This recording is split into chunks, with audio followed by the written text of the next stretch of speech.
Ladies and gentlemen, you are listening to the Pranzata Podcast. This is your host, Andrea Pranzatelli. This is episode number 106. I have another guest today. This is a very special guest because he is also my friend. This is Vahe Sarkissian. He is a musical artist. He is a guitarist who specializes in Armenian and jazz rock guitar fusion. He happens to be a coworker of mine, a friend of mine. I have a lot of questions for him. Before I get into it, he also recorded an album. To Westerners, it's spelled CARCUNA, so it would look like CURCUNA, but it's actually pronounced, if you don't mind pronouncing it. Yeah, CURCUNA. So I have so many questions for him today. Before we get into it, if you are new to this channel and you like what you hear today, please don't forget to hit subscribe.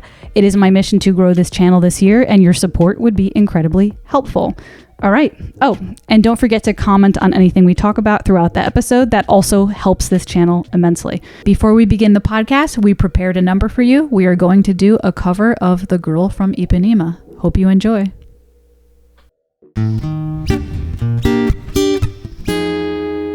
Tall and tan and young and lovely, the girl from Ipanema goes walking down.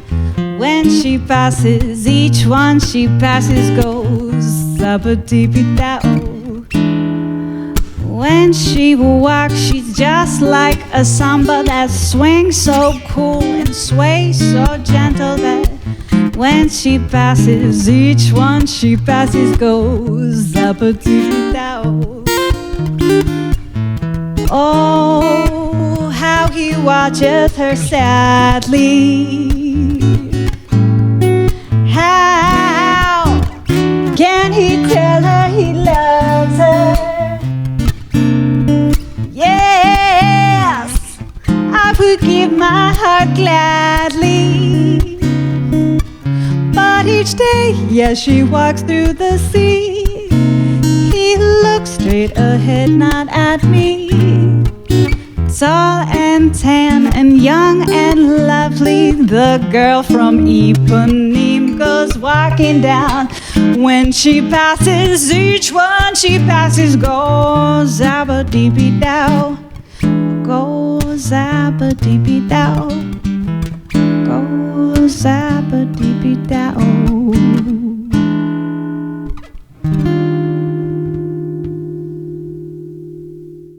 All right, first question. I have a lot of questions about your musical style and the album you recorded, but my first question is a little bit silly. Mm-hmm. I want to know. I brought the teaching stick. Uh-oh. So I want to know. So we work together at a teaching studio. I want to know your opinion. Like, how does this make me look as a teacher? Does this make me look intense? For those who can't see, I teach with this stick, and he walks by and makes fun of me. From the student's perspective or their parents' perspective? From your perspective, what does this look like? It looks like a little bit of a S&M kind of thing. So just to explain to everybody why I do this, because I teach piano, and after a while I was like leaning over to like right on the student's thing, and my back started hurting. I have scoliosis, so I finally got this stick, but now that's like our inside joke. Every time he walks by, he's like, watch out, she's gonna beat you. But anyways, I had to just open with that. Now on to the serious questions. Okay, as an Armenian guitarist, how closely tied are you to the Armenian culture? Do you feel close ties with this, or do you just simply know that's your roots and you studied guitar, Armenian guitar? That's a good question. Yes and no. I mean, I grew up in the Armenian community, and I actually played in an Armenian band, playing that traditional music when I was, 14 through 18, and it was a legit group. We toured, not toured, but we did a lot of traveling. I would say Boston, New York. But I remember as a kid not really caring for it. I was just into Guns N' Roses and Metallica, and I wanted to just play 80s rock. Yeah. So it wasn't until I got a little bit older that I started kind of appreciating it. And I always had the idea of taking what I was doing on the electric guitar and, taking these traditional, Armenian Anatolian, which I'll explain what Anatolian is in a minute, Armenian Anatolian melodies, and putting it into like a rock context with jazz players, rock players, fusion players. And I just hadn't really heard someone else do it. I'm not saying it hasn't been done. I'm just saying I haven't heard it. Yeah, no, that's really cool. So you found a way to fuse it together with rock and roll style. Yeah, and it's been well received, which has been a great feeling. Yeah, no, I was listening to the album a little bit like this week before you came on, so I had like an idea of what to expect. And I have some more questions about that as we go, but I agree with you that I definitely heard the rock and roll influence in there, and I thought that was really cool, you know? Okay, my next question. What are some particular qualities about Armenian music? I mean, obviously you do your own thing with it because you fuse it with more modern styles, but coming from the classical standpoint of Armenian music, what are some things about Armenian music that make it stand out at its own compared to Western music, if there is any that you can point out? I would say three things. Number one, primarily, two primary things. The rhythms. Okay. So it's not just typical, common time 4/4 or 3/4 kind of stuff. There's a lot of 10/8, 7/8, 9/8 rhythms that are actually normal and standard rhythms in that world, and they're actually rhythms that people dance to. Yeah. And they're like, it's almost like in like a in a folk sort of way, they naturally dance to rhythms in 10 and 7. So that's the interesting part. Second part, I would say melodically, tonally, it's very harmonic minor.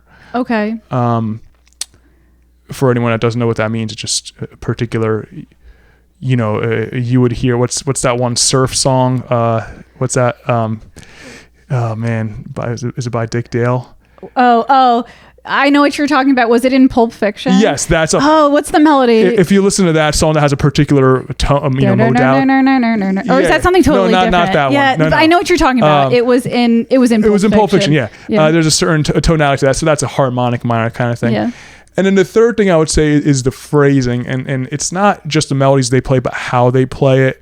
There's a lot of trills and flutters and things like that. So I equate phrasing to like, we could all speak a certain way, but then when somebody else says that same phrase, there's just a certain swagger or something that they have to it, or an authenticity. To me, phrasing, in music has to do with that as well. That makes sense. The rhythm thing you said to me made a lot of sense, because I went to, some of my listeners know this, I went to music school and I studied classical piano, and I studied an Armenian composer, Khachaturian. Do you know okay, yeah, sure. The piece that I played probably isn't well known amongst like everybody, but so I'm not going to reference that, but the one that everybody knows is like in the cartoons. I didn't know that was an Armenian composer. So that's Khachaturian. He wrote that, and when you said rhythms, that made sense to me because that rhythm is so like wild and crazy. Okay. So I learned something new. Yeah. See, I know more about your culture. You told me, yeah. No, I studied a piano piece by him, and I don't know if he wrote in the traditional Armenian way, but I'm pretty sure he was like super connected to his culture. So I'm sure there definitely was some elements of like Armenian folk music in it, but it was crazy. It was like a wild piece. I'm sure. Yeah, it was one of the hardest like pieces I ever learned, quite honestly. Okay. Now this question you kind of already answered, so I guess we won't go over it, but I was going to ask, like, do you fuse modern style guitars? Do you fuse modern style guitar with Armenian? So maybe you can elaborate more on how you do that. I grew up with the electric guitar thing, and I was really into like showboating on the electric guitar in that typical way. Yeah. So then I went to school for jazz guitar and got really into the improvisation thing. So there's those elements, and I like to do a style of it's called tapping, where it's almost like you're playing it like the way you would play on a piano but on the guitar, so you can get wider intervals that way and some percussive elements. So tapping, I've seen guitarists tap like while they play and do percussive things, but I'm not sure if I 100% know what so this is more in a melodic way. So essentially I could demonstrate on the acoustic guitar, but it just sounds better on the electric, I think. But you would, rather than picking the note as you fret it to produce the standard sound, you would just literally tap it with your hand. You would produce the sound, and with this hand, you would tap another note. Okay. By doing that, you can get wider ranges of intervals, because on the guitar, my hand can only go this far. I can only go from here to there. You're limited.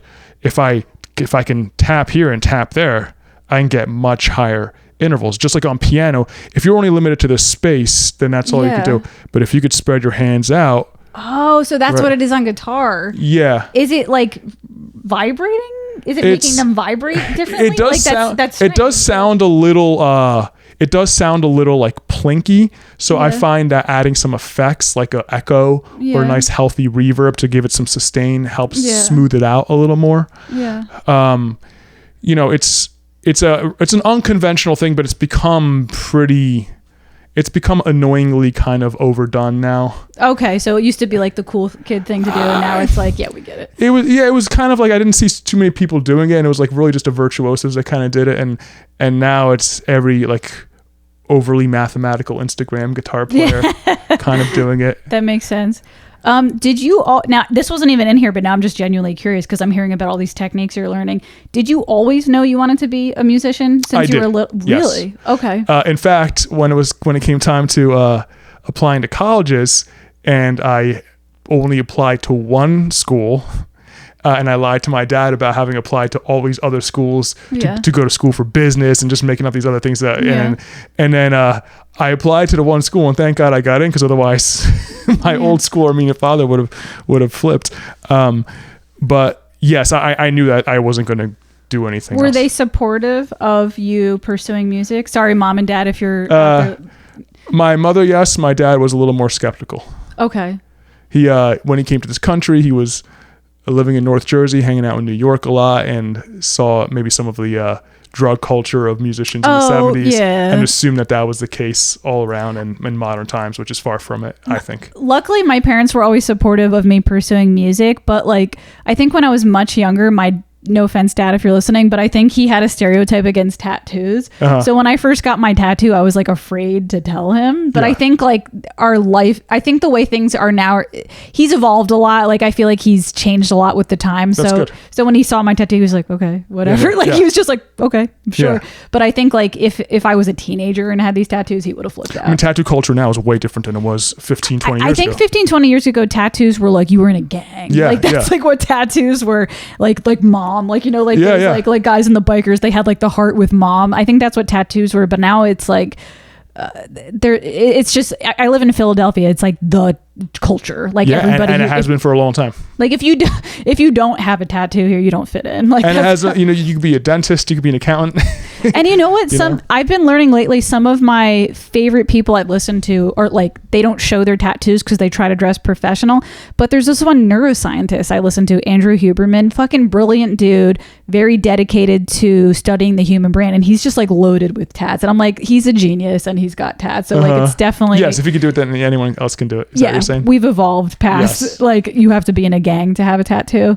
Okay, I do have some more questions about actually Armenian culture in general. So he was the first one. I just want to share this with everybody listening. He's the first one who told me that, is this correct? Every person from Armenia has the last name Ian. Correct. So like Kardashian, Kim Kardashian, exactly. Sarkissian, yes. Khachaturian, who I studied. Yes. So the only reason that wouldn't be the case is because during the genocide in World War I, there might have been families that got rid of the IAN to not expose themselves as Armenians. Just like a lot of Jewish people changed aspects of their last name to sort of hide and not be known as Jewish, during their Holocaust. So that's the only reason you wouldn't see an IAN at the end of an Armenian last name. That's funny you say that. My grandmother is 100% Ukrainian, and she legally changed her name from Anastasia to Estelle. And I'm, no offense, Grandma, but I'm like, and her reasoning was that she was embarrassed to be an immigrant. Like she was embarrassed. She wasn't an immigrant. No, her mother was an immigrant. So her mother was an immigrant, and she was embarrassed of that for some reason. So she didn't want to be. She wanted to be very Americanized. So she changed her name. And I'm like, Anastasia is such a hot name. Like, wow. Yeah, but it's different when you're growing up, and if you feel, she felt like she stood out. Yeah. So it's interesting. It's like a similar. And that's a name that any American would probably want. It's a cool, I know. I'm like, that's name. Such a hot name. I wish my name was Anastasia, but she wanted to be Estelle. You know what I mean? Which, I love her name, but I just thought it was interesting that she just wanted to fit in. Yeah. Who knows what the climate was? Yeah. I shouldn't judge, right? Yeah. Okay, because I'm a big fatso. I'm a fatso at heart. What are some staples of Armenian food?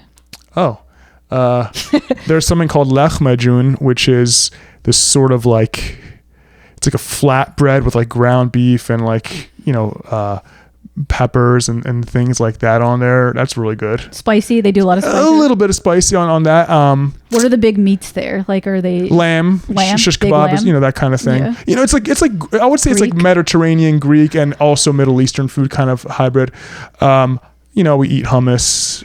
Gotcha. We eat something called budek, which is like the filo dough with like either spinach and cheese in it or meats. So good. Yeah, that sounds really good. I feel like every culture has their brand. Like it's kind of like our version of the empanada or something like that. That's a good point. I guess every culture has like their like some sort of dough with some sort of cheese and meat in it kind of variation. That's a good point. Like. Yeah, no, you're right about that.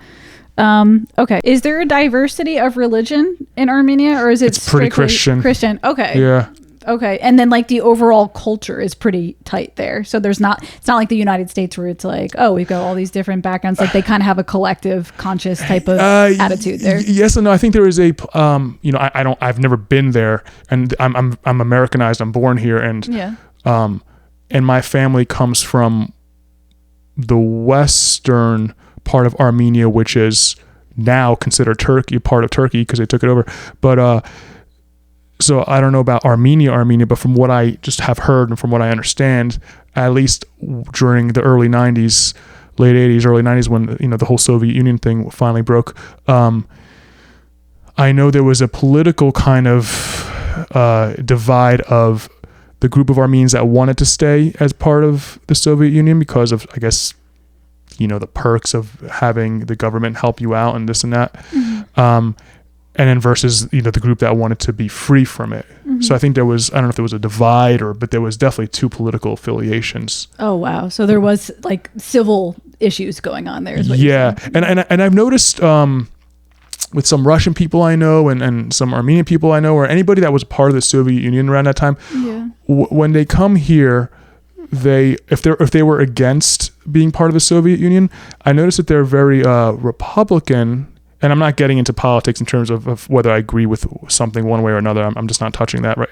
But what I'm trying to say is like, I noticed a lot of people that came from a Soviet Union background in some way, when they come to this country, they are very Republican because they have a strong association with socialism and being a liberal, because I think that particular party had an association with wanting to be part of the Soviet Union. Gotcha. That makes sense, because now that I think about it, I do have some friends who are from Russia in particular that are Republican. So that's interesting. I mean, ask them. I could be completely off, but I'm pretty sure that that's the case. I'll be curious what their perspective is, if they felt like the reason why they might go in a direction of being more Republican is because they have an association with being liberal and being a socialist.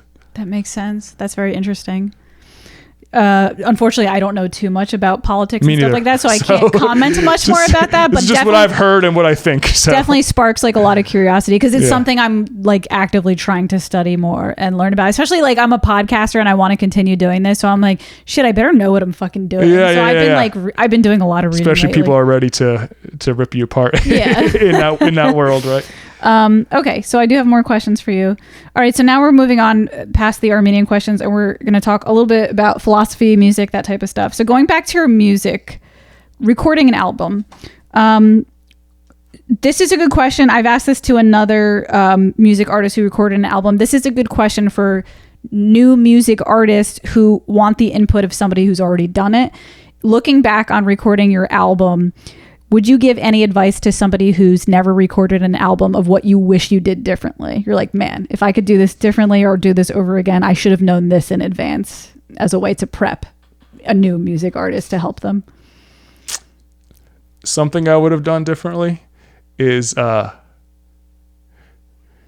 in my mind, it's assumed that when you record a track, you give the right to someone to choose or edit the track as they wish. And that's sort of kind of look at a band like Steely Dan. They had all the top jazz players and studio musicians. They would have like 9-10 people just doing one guitar solo, and they would just pick which one they wanted, and they would add. And there's stories about like some of these top players that would spend all day recording, and they would come back and do like, you didn't use my track, or you want to use this much, or use it, you know what I mean?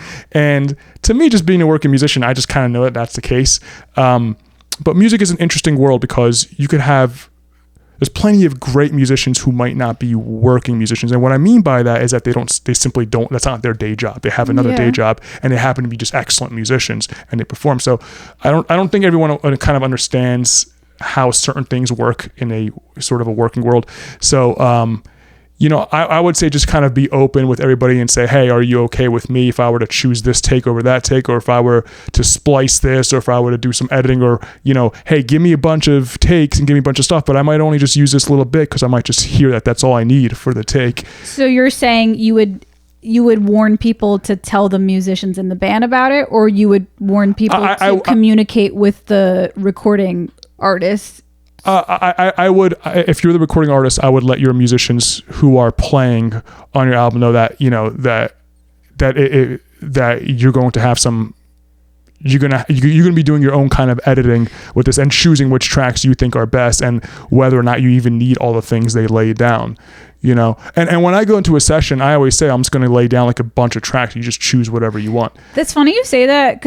I just recently got worked on a tattoo, and it reminds me of that because it reminds me of like the relationship between the client and the tattoo artist. As the client, you go to the tattoo artist with an idea in your mind, but she's the artist. So so like what you have in your head, you have to communicate to her, but ultimately I'm like her creation in a way. Like I'm a walking representation of her artwork. So if I say, hey, can we do this? She's going to put her input and be like, you know what? That actually looks really awkward in that spot. You're right. I can't just come in here and get anything I want in my body per se. She might say, I'm not going to do that. That looks stupid. Like, cause I'm a walking advertisement for her. Yeah. So it must be a similar thing between a recording artist where it's like the recording artist wants their work, their name to be good as well. Yeah, it's their vision, and ultimately it's sometimes you don't know what something sounds like until you hear all the different variations. Like I'll go into a session if I get hired for something, and I'll record a couple of acoustic tracks as like the undertone as like the bass line. Then I'll record like a rhythm electric track. Then I'll record like a bunch of fills on top. Then I'll record a couple of leads. Then I'll record a different variation on the rhythm, just like a different thing. Maybe I strum, maybe I do more of a riff thing, or maybe it's a little more rock, maybe it's a little more whatever. And I say, do whatever you want with it. I don't care. I wonder how many bands actually have like raw recordings, or if like even like the Beatles, for example, like they probably were highly edited. I don't know. Are you aware of like that era of music? I don't know if they were too edited. They were doing things on 4-track, and now it's like the Pro Tools days, so everything's way edited. Everything is like auto-tuned, and I mean, and it's different. It's like if you're a band like the Beatles, let's say, you're all together, you're writing together, you're coming up with parts and ideas together, and then you go and you lay down what you have composed together. And then in the studio in real time, you might decide, oh, let's re-record that, but let's add this on top, and everyone's kind of there in the process. At least the way I did it, it was me as an individual kind of having different musicians come in and contribute to a track. So I didn't really know what things were going to sound like until I heard it recorded and laid down. And then after you hear it, you're like, oh, okay, that sounds cool. But then, then you realize the direction of things. I didn't necessarily have a band, which is guys who got together and rehearsed and composed together. Okay, so it's like a different style. It was pretty piecemeal, and it's pretty like, sort of session player oriented. Were you OCD about it? Like, I need this way, or were you very like relaxed about it? Both. I mean, I couldn't be OCD about it because there was no real, other than one time of rehearsing before we recorded the track, and it sounds very good. I mean, the guys I got were great players. It sounds great, but and those were just, a lot of those what you heard was like the second or third take out of maybe 4 takes. Wow. And like literally like maybe an hour rehearsal the week prior. He's that good that he could pull it off. I wish. Do you know how much I have to practice? Like, I'm so no, for real. He's a skilled guitarist. You could pull it off. Thank you. You must have practiced a lot in your life. Yeah, I still do. Yeah. But the rehearsal was just to really get together and be like, okay, what's this going to sound like? I have the melody, I have the underlying chord progression. I wrote out charts, but I have an idea of what kind of groove I want the drummer to do, but 1, 2, ready, go. Let's hear, and then you hear and you're like, oh, I like that thing you're doing with the drums. How about in this section, maybe do more of this kind of thing? And, and you kind of got it. And then you go into the studio, you lay a few tracks down, and then, recorded stuff always sounds different than like what you expect. Even I'm a huge Amy Winehouse fan. Sure. When I listen to her recordings and her live video performances, she's like two completely different people. Yeah. I think I heard an interview where she said she didn't really like her she didn't like her recorded music. Because that makes sense. Because it was very like, do this take, and she's known for just like improvising. Like when she like wasn't in her drunk days, like when she was like more sober and she had more put together performances, her thing was every single performance sound like she made the melody completely different, and that was her thing. But when she did her recorded albums, it was very like pop standard, like make it easy for people to listen to, that's not really her. Yeah. In that world, they're recorded to be products. And if you're an artist and a creative type like her, you don't want to be a product, you want to be right. Yeah. But so I think that's the hard part. Yeah, that makes perfect sense. Okay, I have a couple more questions for you. Can I get a drink of water? Yeah, go for it. Drink your water. Let's all watch him drink his water. Hydrate a little bit. Okay, I do like to, this might be a bit much, but I like to put self-awareness, self-development type questions on here. Sure. In this state of your life, reflecting on the past year or 2 years, do you have any personality traits or behaviors or habits that you feel and are holding you back in some kind of way? Oh, man. Like, man, I'm a really impatient person. I'm aware of it and I'm working on it. Like those types of things.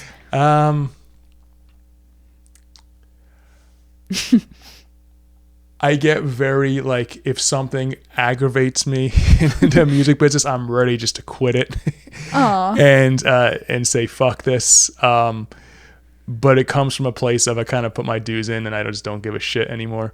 But that's not always a good thing either. I would say that. And the other thing, I guess just I'm 41 and you get a little older. It's very easy for me to settle into a comfortable life. And, I think especially being a musician, you want to make sure you're kind of available to take on as many opportunities as possible. And I kind of wonder about that. Like if I ever got some tour opportunity or something like that, would I really even be interested in taking it? I mean, of course I would if it was a big level thing, but like, I don't have that same like energy and drive I think I had, when I was even 30. I know what you're talking about. As you age, like I know exactly what you're saying. As you age, because I've experienced it myself. I remember when I was like, I miss that feeling of like when I was 20, 21 and like everything was a new opportunity. Everything was like, where's this going to lead me? And then as you get older and you deal with like life and problems and bills, you get cynical. Like, you know what I mean? I go through that too. I feel like moving to a city, I felt that like rebirth of like, okay, I'm young again. Like there's new opportunities, there's new life, but I want to be careful not to like take that for granted either and be like, all right, this is my life now. That's a good point about the city thing. Yeah. Like I think moving, traveling, that kind of like takes care of that. But I know exactly what you mean. Like as we age, we get cynical. And the suburbs will do that to you. So I lived in the city for a long time. When I moved into the burbs, that's when I got a little more. Why did you move out of the city? I moved out of the city for a relationship I was in at the time. Yeah. You would never move back? I would move to a city. I just don't know if I want to do Philly again. Yeah. I already did it. But there's just something about, I don't know. I live downtown, so you got to walk everywhere. So like I can't imagine in the middle of winter walking from one restaurant to a bar or walking 5 blocks down to meet my friend there. Yeah. You know what I mean? That just sounds like a miserable thing for me right now. But even something as simple as that is just having just some sort of spirit to just like be out and about. It's a healthy thing. And I think, I think it's a good mindset to have and to be able to just, be a little more free and flexible with how that. you do your things in your day-to-day life. I think. That's good to know. I do think it's a different feel living in a city because it's like you feel like living in the suburbs. I kind of got spoiled because everything was so easy. Like there's no traffic. Like, I mean, there is traffic sometimes, like in the suburbs, depending where you are. But it's like, okay, there's no issues finding parking. I got to go here. I got to go there. It's like very convenient. And there is something about being in a city where it's like there's inconveniences, but it motivates you because you don't have time to like fuck around. You know what I mean? Well, being in a city kind of, the parking thing's a funny thing you say. Being in a city kind of, activates my hustle a little bit, like that energy of hustle and like you know what I mean, just not being so comfortable, like just even trying to find a spot parallel parking. I'm a little more sharper, I feel like, because you kind of have to be. You're more vigilant. And it's like weird, like people are like, aren't you afraid you're gonna get shot, you're gonna get this? And I'm like, I definitely am more hyper vigilant in a city. You can't just be relaxed, but there's something about it that's like as weird as it sounds, the idea of like there could be danger makes me feel sharper. It's just like I feel more alive. And I just think being too comfortable and is just dangerous anyway. I don't know. I know. We've made a revelation today on the Pranzata podcast. Okay, so I only have actually one more question for you. I guess this interview went pretty quickly. So my last question for you is, it's about today's society. What is one of your favorite things about our modern society and one of your least favorite things? So weighing out the pros and cons of society today, technology era, social media era, online dating era, like all the way things are now. What are some of your like, I like this, I don't like this, you know? I guess the first thing I could think about things I like is, you know, when I hear people saying our country is worse now than ever, I mean, like I said before, I don't know much about politics to say I have some expert opinion on this, and I maybe live in my own little bubble, so I don't suburban bubble. Yeah, other than the big headline kind of stuff, I don't really always know what's going on out there. But like, I do feel there's like major improvements in awareness of you know, how we view oppressed people and things like that. I mean, if you think about the 70s, I mean, I think girls being allowed to play sports was like not even allowed in the 70s in high schools and things like that. And that's not really that long ago. And horrible things like not to get dark, but spousal abuse on every level was just kind of something that was like, oh, okay, if it's your husband doing that to you, that's okay. And, you know, I don't think women can really go to the cops about certain things. And I mean, I would imagine that doesn't fly now, you know, and, you know, all the racial stuff. Yeah, it's still ugly, it still exists, but I think there's much more awareness of it. Much more improvement. Yeah. You know, I don't hear the younger generations of people saying, horribly racist things so casually as like, you know, a lot of older generation people would. So, you know, I think that's obviously a major improvement. Things I don't like, I mean, so to that, younger generations are great, but they're also zombies in other ways. I mean, the telephones I think are horrible. Social media is great because as a musician I'm constantly on there promoting, but you know, I don't need to put a picture of me, you know, drinking, you know, I don't know. I don't need to let the world know that I'm at Starbucks right now. You know, I'm that person. I feel that. You know what it is? I'm genuinely as passionate about food as I am as music. No, that's different. When people post like their food porn kind of things. I'm a food, like, to me, like I go to the grocery store and it's like the strip club. No, like I go down cool. I walk down the meat aisle and I'm like, these are like tits in my face. Like this is like, so like I am that person who posts where's that aisle? Yeah, I'm that person who posts my food, but it like it's not in a way that like, look at me, I'm at Starbucks. No, cool. It's not about that. See, that's a different situation. That would be like me posting a video of me playing guitar. Mm-hmm. It's a particular interest. So if someone's into cooking, someone's into food, they're gonna look at your food. Oh, that's a great right. That's totally cool. That would be like me posting a picture of a guitar that I have, and guitar nerds would be like, oh, that's cool. That's a great looking guitar. Yeah. That's different. I'm talking about like, I mean, I think people literally just say like, I remember there was like a thing on like on MySpace or Facebook, instead of just saying status, they used to say like, what are you doing now? And people would literally just answer the question saying, I'm getting coffee. Or it's like, who gives a shit? It's like, I think I know what you're saying now. It's like the constant life updates. Constant like, no privacy. You know, I know so many things about strangers that I probably shouldn't have. Oh, I'll tell you something else that kind of annoys me. when people do like the whole laundry list of everything that went wrong in their day and they post it. Oh, yeah. And then you look at it, you're like, oh God, none of these are real issues. How are you not embarrassed to post those? And I don't even blame those people because that's the kind of personality they are. I blame the people that comment on it and say, oh my God, I hope you're doing okay. I call them the enablers. If you shut this person down, didn't like that post and didn't comment on it, that person would stop posting those kind of posts. What would be like I'm thinking like having some like thoughts like what would be the most mundane like weird shit I could post on Facebook throughout the day that would be like totally inappropriate. You got stuck behind a red light and then or like even worse, like personal things that are just like, or like dang, tried to masturbate again and the cat kept trying like the cat kept playing with my hand through the blanket. Like see, that might be a little more interesting than the other posts I see. But like I don't know, but yeah, I see what you're saying though. It's like it's just like these mundane. As an artist, I feel like it's a great tool. Yes, I agree. Yeah, it's been very helpful for me. But then again, do you think that maybe the reason why, you know, the non-artists, like the common, I feel like that's like an arrogant way to say the common folk, but you know what I mean? The people who aren't promoting their business or whatever. People who aren't just for personal reasons. Who aren't on it for personal reasons. Do you think maybe they just aren't having actual real life communication anymore, so that's like their way of getting it, maybe? Oh yeah, I think that's a factor. That could be it, which isn't necessarily a good thing. Sure. No, it's a terrible thing. It's a terrible way to get it. But yeah, I think that could definitely, you know, that makes sense. You know, but to the music thing, social media is a great, I think, way to get yourself out there. I mean, I've gotten more, obviously, listens on my album and, you know, things like that. I've gotten gigs from it. I've got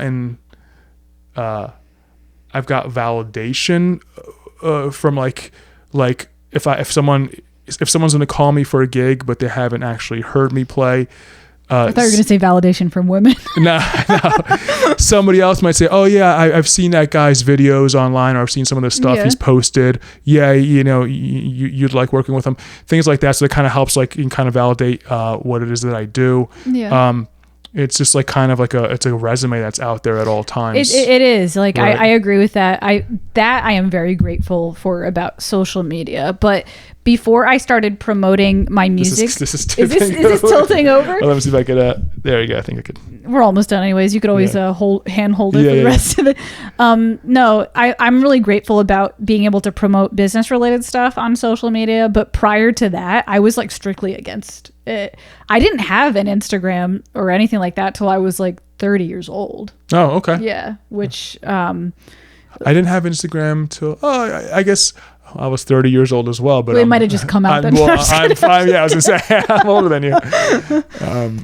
No, I was like late compared to my friends, because I feel like my friends got Instagram when they were like 20 years old. Yes, that makes sense. I started on Facebook a little bit, and then I was like kind of like not liking it, so I kind of like removed myself from it, and then after a while I think I went through a period of life where I was like objecting smartphones altogether, and I had the flip phone, and I was the only one who had the flip phone, and I was like, I'm gonna keep it old school, and then after a certain point I realized like I can't survive like this anymore. I thought about going back to the flip phone, but like I can't. You can't. I mean, like, you can't even go to a restaurant like and get a menu, like, you need correct your phone. Yeah like, you know, so it would be crazy. And there are so many conveniences on the phone now that I actually do like MapQuest and, you know, stuff like that, or different things like that are I know, but they're inconvenient too, because I use Google Maps for everything. You don't know how to get anywhere anymore? I mean, I can't tell you the amount of times I've been to the same place to do a gig, and because I Google Map it every time, I wouldn't know how to get there. I'm like, God, I've played here like 20 times. How can I not know how to get here? But I Google Map it every time, and I just blindly follow where it takes me. I used to tutor kids like in Spanish. I would like go to their houses and tutor them. And I was tutoring this one really young kid, like they were 5 years old. I don't know. They were learning Spanish really young for some reason. And I remember we were playing a game. Do you remember the game called Memory, where you flip cards? Like, I don't know. Does anybody remember this game? So there's this game called Memory where you... I must not have been good at that game. No. So there's all these cards. You flip them upside down, and like there'll be a pair of cherries, a pair of bananas, like there, and then you have to flip them over and you have to remember where the other banana was. Am I making any sense, like what I'm saying? That sounds like a familiar sort of it's like game, it's a game called Memory, and the cards are facing down and you get to open one, you have to find a match, but then you have to turn it back upside down, so as you find them you have to remember where the other one was, but there's a lot of them, so it's testing your memory. I tried to play it with like a little kid, and I remember when I was little I loved the game Memory, but like never to a modern kid, like I tried to play with him and he was like, this is so stupid. Like Memory, why would I need to work on my memory? Like this is stupid. Well, like now that you're older, it makes sense. Like kids, why would they need to develop their memory? Like their brain is in their pocket now. You know what I mean? Like there's a problem with that in personal trainers now at the gym.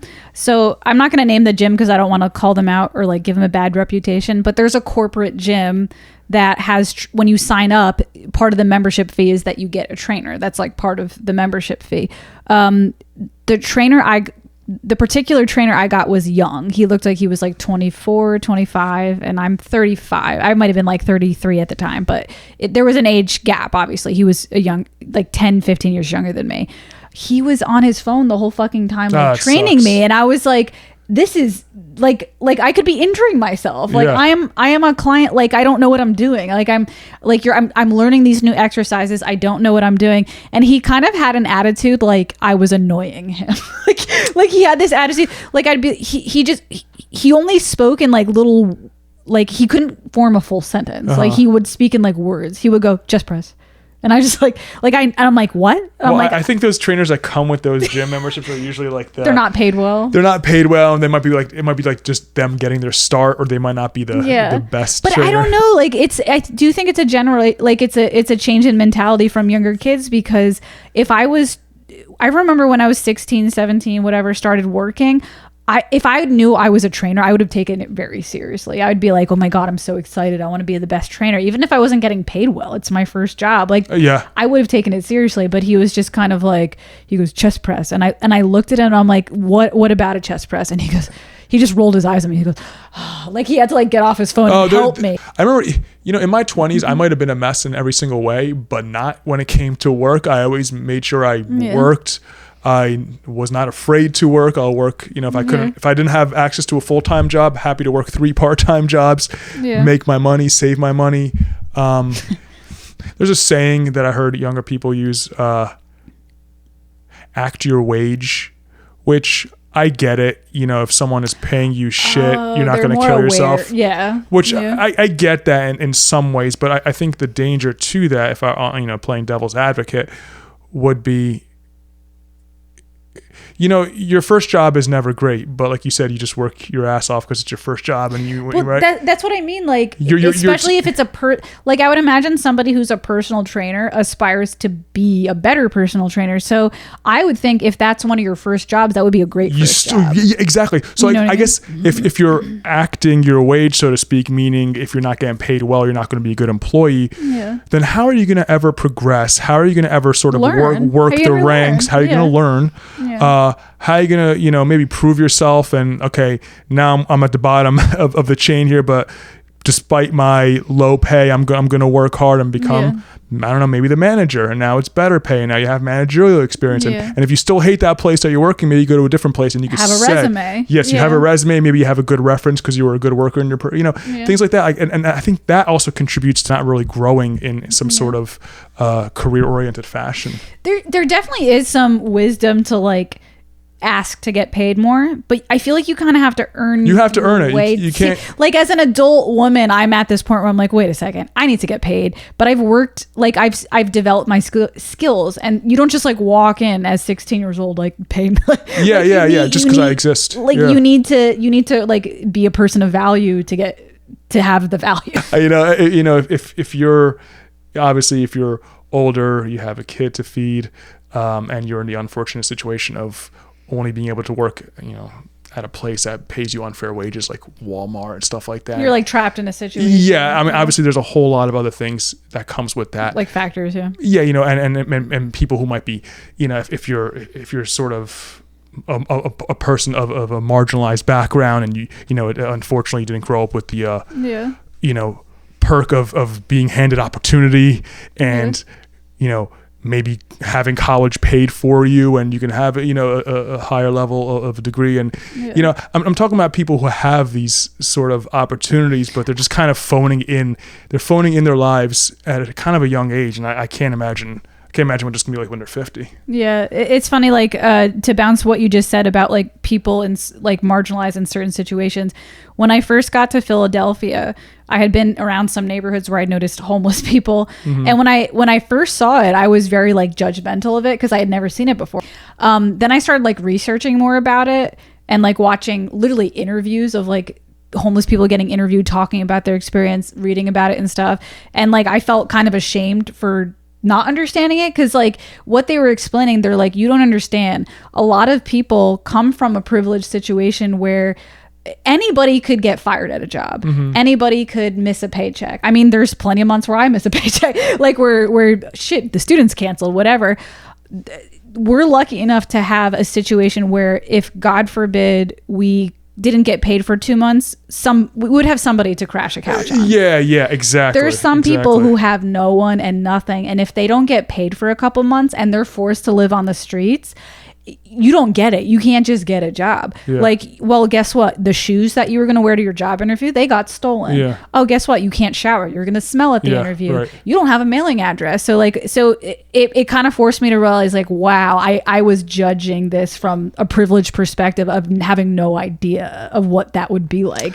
But some people, they get sucked into that and you just can't get out of it. Yeah. It's hard. I mean, I know from what I understand, some of those, I think some older people who were homeless, I think it was a